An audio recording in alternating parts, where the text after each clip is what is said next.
Deputado Geraldo Pudim. Próximo orador inscrito.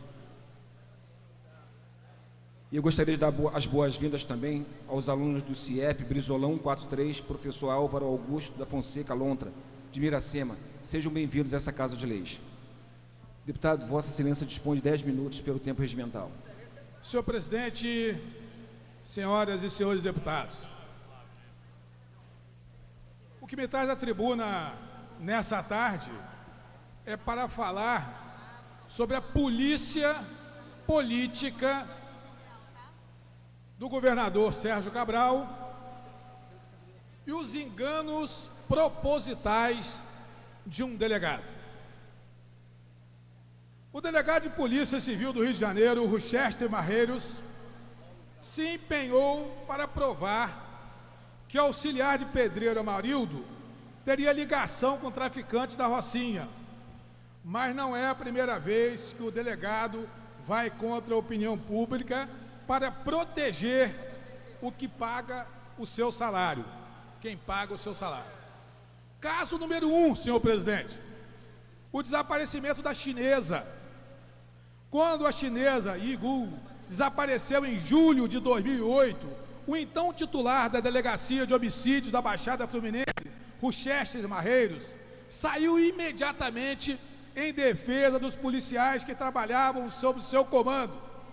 Os policiais civis Marcelo Gomes da Costa e Fabiana Amaral Bernardo, e os PMs Izan Chaves de Melo e Cláudio Rodrigues de Azevedo, que se tornaram os principais suspeitos de roubar, sequestrar e subir com a estrangeira. Ela havia ido a uma casa de câmbio trocar 200 mil por dólares no shopping downtown na Barra da Tijuca, e na saída a chinesa pegou um táxi que foi interceptado minutos depois por 4 homens que estavam numa viatura da Polícia Civil com o logotipo dos Jogos Pan-Americanos, identificada nas investigações como sendo uma das delegacias chefiada por Rochester. Marreiros dizia que não havia provas concretas contra os policiais e até elogiou publicamente. As investigações deram conta de que o corpo da chinesa teria sido enterrado na favela da Covanca, em Jacarepaguá, na época controlada por uma milícia. Um ano depois, a CPI das milícias descobriu que o fato dos PMs Izan Chaves, os PMs Izan Chaves de Melo, Cláudio Rodrigues de Azevedo, eram milicianos. E por isso acabaram indiciados pelos deputados aqui, nessa Casa de Leis. Não é novidade para ninguém que os milicianos são mestres da arte de desaparecer com corpos e suas vítimas. Os 4 policiais da equipe de Marreiros foram condenados a 12 anos por roubo triplamente qualificado, emprego de arma, reunião para prática de crime e retenção de vítima, e também perderam o cargo público que ocupavam, apesar de um cabelo da chinesa ter sido encontrado na viatura da delegacia. Os policiais foram absolvidos do homicídio e da ocultação de cadáver. Segundo caso, senhor presidente e demais deputados, não é difícil lembrar que os primeiros delegados do caso do Amarildo foi o senhor Rochester Marreiros. Tentou transformar o Amarildo em traficante para proteger policiais militares da UPP da Rocinha.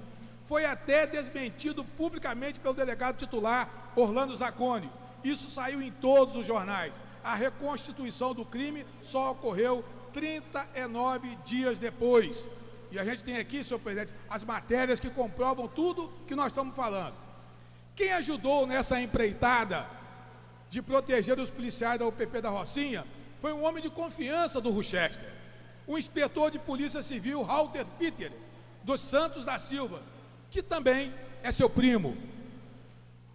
O adolescente, o Hélio Lopes da Silva, uma das principais testemunhas do relatório, em que o delegado Rochester concluiu que Amarildo era responsável pela guarda de materiais do tráfico, aparece em vídeo gravado por Rochester e pelo inspetor Peter, acusando o traficante Tiago Silva Mendes Neres, o Catatal, pelo sumiço do pedreiro. Da delegacia de homicídio, no entanto, o mesmo adolescente contou depois que receberia uma contrapartida do inspetor Peter para sustentar essa versão. O policial teria prometido ao menino um iPhone e um par de tênis de marca. Essa promessa não foi cumprida e o Hélio decidiu então falar a verdade da delegacia de homicídios. O jornal Extra revelou em escutas telefônicas feitas pela DH que o major Edson Santos, ex-comandante da UPP da Rocinha, recebeu conselhos de Peter para combinar depoimentos com PMs da unidade. O policial civil foi flagrado em 14 ligações entre os dias 15 de agosto e 11 de setembro. O que muitos não sabem é que o delegado, o seu Marreiros, foi subsecretário de Ordem Pública de Eduardo Paes.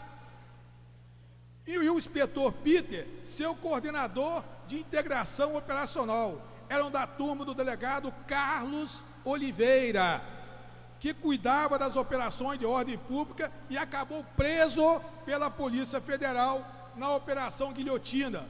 Os elos são claros. A participação desses policiais no esquema do PMDB, ora com Paes, ora com Cabral, é notória. O inspetor, quando esteve ao lado do delegado Rucheste, na 15ª DP da Gávea, o inspetor foi responsável pela investigação que culminou com a Operação Paz Armada.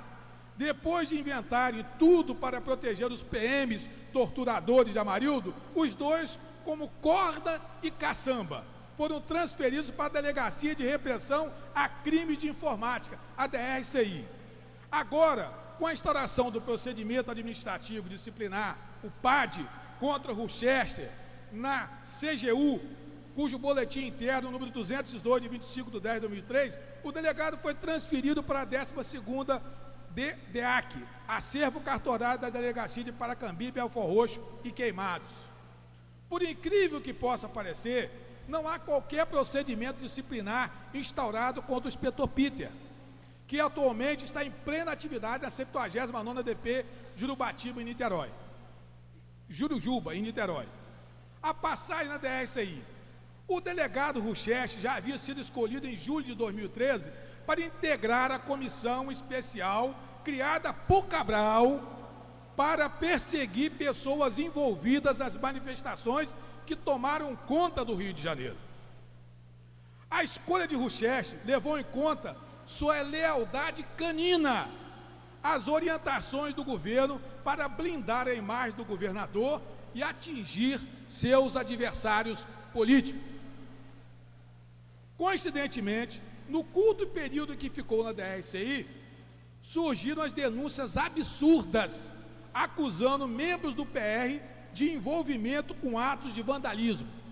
Tudo invenção do senhor Ruchester, a mando da cúpula do governo do Rio de Janeiro. Não é à toa que o delegado Ruchester, senhor presidente, afirmou em sua página do Twitter que o seu livro de cabeceira é Como se produz um escândalo, de Marcos Peixoto, seguindo à risca a cartilha que ele aprendeu. E eu peço venha a Vossa Excelência para ler aqui os 10 mandamentos do livro de cabeceira do senhor Ruchester. 1. Comece do nada, crie tudo do zero. Esses são os melhores escândalos. Transforme o dedo duro do momento em pessoa absolutamente isenta e confiável. Não deixe outra versão para a história. A única aceitável será do dedo duro. Outras versões devem ser desprezadas, de preferência omitidas, no máximo tratadas com ironia e sarcasmo. Preferencialmente, conte com os elementos simpáticos à versão dentro do Poder Judiciário. Se possível, para começar, serve o Ministério Público. Desvista a questão do seu caráter político. Defenda até o fim que a questão é exclusivamente ética. E o dedo duro é o seu maior representante na Terra. Trate a questão como essencial e urgente à salvação da pátria. O tema é o mais relevante do momento.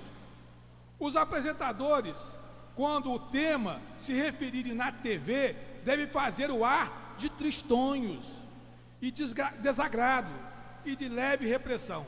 Sempre que possível, estampe nos jornais fotos dos citados pelo dedo duro, com a boca torta, com os cabelos desgrenhados, de saia com as pernas abertas, coçando o saco, etc. Mantenha o escândalo criado, ou ainda que embrionariamente, nas manchetes enquanto for possível. Isso fará com que o menos daquele período de verdadeiros escândalos sejam esquecidos, seus crimes prescrevam, suas tramóias sejam completadas, suas provas bem escondidas. Eu peço vênia, Vossa Excelência, por 2 minutos só. Deputado, eu já dei para o senhor 2 minutos já. 2 minutos eu concluo. Não, eu já dei 2 minutos para o senhor, Quem deputado. É o próximo inscrito? Eu queria pedir ao deputado que me concedesse 2 minutos do seu tempo, só para concluir aqui. 2 minutos só para concluir. Marcos... O senhor concede, deputado Flávio? Só 2 minutos, para me falar do denunciante. O denunciante, a figura central usada na matéria do jornal o Globo, o Anderson, tratado da matéria do Globo como militante arrependido, mas que na verdade era um araponga freelance, que aqui é o mais importante, que Vossa Excelência, que eu tenho que trazer hoje aqui, é o mais importante, tá certo? Era contratado, mas que na verdade é um araponga freelance, contratado por políticos ligados a Sérgio Cabral para se infiltrar junto ao PR. Esse homem esteve pessoalmente na Alerj há cerca de 10 dias e me abordou, alegando que havia sido contratado por 2 deputados estaduais da base. Veja, senhor presidente, por isso que eu queria concluir. 2 deputados estaduais da base, do governo, para se infiltrar no PR, tentar influenciar que seus membros participassem ativamente das manifestações. Disse que havia recebido pelo serviço, que estava arrependido. Não tinha recebido pelo serviço, estava arrependido. Eu não quis conversa com um tal indivíduo, dizendo a ele que não pactuava com esse tipo de comportamento. A matéria do Globo disse que o militante diz que foi aliciado para organizar a manifestação no Rio. Mas o que aconteceu foi exatamente o contrário. O araponga freelance se infiltrou no partido com a menção de tentar vincular o PR a qualquer ato de vandalismo e, com isso, desmoralizar manifestações contra Sérgio Cabral e o seu governo apresentou-se com um cunho político. O jornal o Globo, portanto, senhor presidente, omitiu de sua matéria a parte que o araponga revelou aos jornalistas o nome dos 2 deputados que o contrataram. O nome dos 2 deputados que os contrataram, deputados estaduais dessa casa.